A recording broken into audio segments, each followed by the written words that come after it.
Si a mí me molesta y yo no morir por la humanidad, imagínense a Dios. Cada día de nuestra vida debería de estar llena de cosas buenas, de cosas justas y cosas que glorifiquen a Dios. Alabado sea el nombre del Señor. El apóstol Pablo añadió que los días son malos. ¿Usted cree que podía tener en cuenta el apóstol Pablo en este momento? Alabado sea el nombre del Señor. ¿Qué usted cree que podía tener en aquel entonces? Los días son malos hace 2000 años. Y ahora son buenos. Aprovechando bien el tiempo. Los días son malos. Y fue una palabra como de motivación que el Señor le dijo a la iglesia de Éfeso en ese momento. Y aparentemente la iglesia de Éfeso no supo acordar esa palabra. Porque 30 años después, el mismo Señor, 30 años después, el mismo Señor en Apocalipsis, capítulo 2, versos 2 y 4, él dice a la misma iglesia, a la iglesia de Éfeso, tengo una cosa contra ti. ¿Cuál era? ¿Quién se lo sabe? Wendy. ¿Se lo sabe? Tengo una cosa contra ti. Que has dejado tu primer amor. Y dice que de acuerdo a como la iglesia iba languideciendo, como iba muriendo, el Señor le dio una palabra y le dijo: cuídate, porque si no voy a venir y voy a quitar el candelero de tu lugar. Y la iglesia de Éfeso, en un promedio de casi 100 años después, durante el segundo siglo, la iglesia de Éfeso desapareció. Y en el 2012, todavía en Éfeso no hay una iglesia. Lo que a mí me molesta o me siento mal es que el Señor también nos pueda decir eso a nosotros como iglesia. Y que quizá de aquí a unos años esta iglesia desaparezca. Porque el Señor va a hacer su obra acá en O'Reilly, pero depende de nosotros si la va a hacer con nosotros o con otras personas o con otra iglesia. Porque si nosotros no nos llevamos de eso, dice el Señor, como se lo digo a Éfeso, si pierdes tu primer amor, yo voy a quitar el candelero. Y las cosas son tan fuertes que Éfeso perdió su oportunidad. Y casi 2000 años después, esa pequeña villa que todavía persiste en esta región del Asia, todavía hoy podemos decir que no hay una iglesia que pueda llamarse la iglesia de Éfeso. Alabado sea el nombre del Señor. Así que aprovechando bien el tiempo, esos son los privilegios limitados que tenemos como creyentes. Por tanto, dice la palabra, no seáis insensatos, sino entendidos de cuál sea la voluntad de Dios. No seáis insensatos, eso es una frase que reitera y refuerza la interpelación previa de Pablo a los creyentes, para que no sean necios y faltos de sabiduría, para que sean entendidos de cuál sea la voluntad del Señor. No, a la luz de la urgencia de aprovechar nuestro tiempo al máximo, no ser insensato incluye, entre otras cosas, no caer víctimas de la ansiedad y el pánico. Al mirar que hay tanta maldad a nuestro lado y necesidad insaciable de evangelismo, podemos quizás sentirnos abrumados porque sentimos esa carga, pero no podemos darnos por vendidos y retirarnos del camino. Hay que seguir haciendo un esfuerzo, hay que seguir caminando. Y Dios puede hacer esta obra grande con 1, con 2, con 10 personas, solamente con lo que estén dispuestos a hacerlo. Alabado sea el nombre del Señor. Tenemos que aprender, alabado sea el nombre del Señor, que cuando nuestras prioridades son las prioridades de Dios, Él está en libertad de obrar en nosotros y por medio de nosotros para lograr cosas grandes. Pero cuando nuestras prioridades no son sus prioridades, Él puede hacer muy poco con nosotros, porque cuenta con muy poco de nosotros. Muchas veces tenemos otras prioridades, queremos que Dios obre en mis prioridades. Esto es lo que yo quiero. Señor, te pido por esto. Señor, yo quiero que tú resuelvas esto. Yo quiero que tú arregles esto. Esta es mi vida. Yo quiero que tú la cambies. ¿Pero dónde están las prioridades de Dios? ¿Dónde está Dios ahí en el asunto? ¿Qué tanto yo estoy dispuesto a sacrificarme por Dios? Alabado sea el nombre del Señor.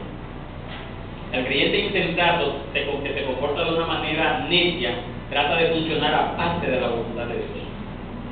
Aparte de la voluntad de Dios, quiere vivir su vida a su antojo. Entonces, el resultado inevitable es debilidad, es frustración, es ineficacia. eficacia, tanto en su vida personal como en su labor para Dios. Entonces son cristianos mediocres.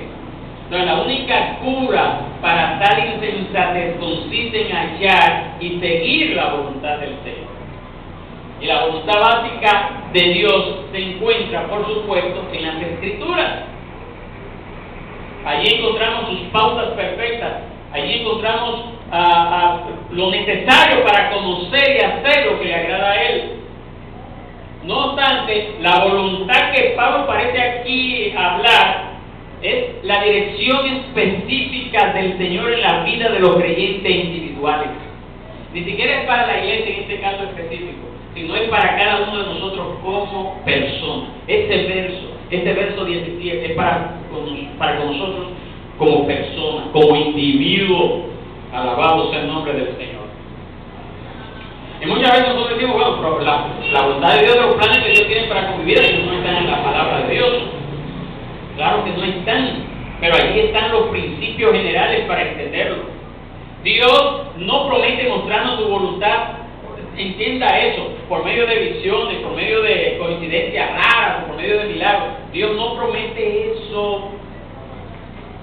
Tampoco Él juega la adivinanza con nosotros para ver si de repente nos topamos con su voluntad, como un niño encuentra un juguete escondido en algún lugar de la casa. ¡Ay, me encontré un juguete! Dios no se revela así. El deseo más profundo de Dios para con todos sus hijos es que conozcamos y que obedezcamos su voluntad. Y Él nos da toda la ayuda necesaria para conocerla y obedecerla. Bueno, la voluntad de Dios para nuestra vida es primero que todo que le pertenezcamos por medio de Jesucristo. La voluntad de Dios es que seamos salvos. La voluntad primaria y básica para cada persona es que sea salva y sea introducida en la familia, en el reino de Dios. Esa es la voluntad primaria. Entonces, como iglesia no puede existir ningún otro programa, no puede existir ninguna otra actividad que no se sustente en esa primera voluntad de Dios de que sea salva la humanidad. La voluntad de Dios también es que seamos llenos del Espíritu. Como Pablo prosiguió a enseñar en el versículo 18, creo que vamos a hablar el próximo domingo, no se embriaguen con vino, en lo cual hay solución, antes bien ser llenos del Espíritu Santo. Eso es lo que Dios quiere. Luego que yo soy salvaje, yo estoy tranquilo aquí aburrido, esperando que la hora se acabe, porque yo quiero irme a mi casa rápido. O yo anhelo algo más de Dios. O yo anhelo que Dios haga mi vida. Yo anhelo sentir esa presencia. Yo le digo a ustedes, cuando el Espíritu Santo viene a una vida, no hay otra cosa que se escapa. Amén. No hay otra cosa que quede ser. Yo tenía un compañero de estudio en el seminario, una vez fue lleno del Espíritu Santo, él decía, fue tanto arroz que decía, yo no quiero arroz, yo no quiero nada. Se comía a veces en el Se comía mal en el instituto. Sí, pero se comía mal, pero con todo y eso, que se comía mal, no quería arroz, no quería nada. Eso es ser lleno de la voluntad, lleno del Espíritu Santo. Experimentamos la voluntad de Dios al ser santificados, al ser apartados. Además, nosotros disfrutamos su voluntad por medio de la sumisión debida y apropiada a nuestros semejantes.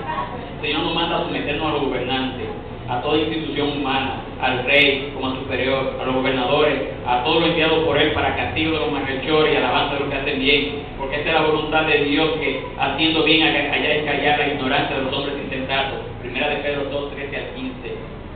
De igual forma, debemos someternos a los líderes en la iglesia, lo que dice Hebreos 13, 17, obedecer a vuestros pastores y sujetaos a ellos, porque ellos velan por vuestras almas como quienes han de dar cuenta. La voluntad de Dios puede incluir el sufrimiento también. Nosotros no enseñamos un evangelio fácil. Todo lo puedo en Cristo que me fortalece, ¿verdad que sí? Pero es Cristo que me da la fuerza.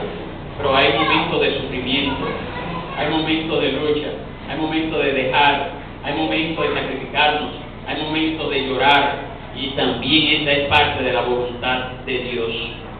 La voluntad de Dios se cumple a la perfección en esta acción de gracia del creyente, sin importar cuál sea su circunstancia. Dice, da gracias a Dios en todo, porque esta es la voluntad de Dios para con vosotros en Cristo Jesús. Y ahí están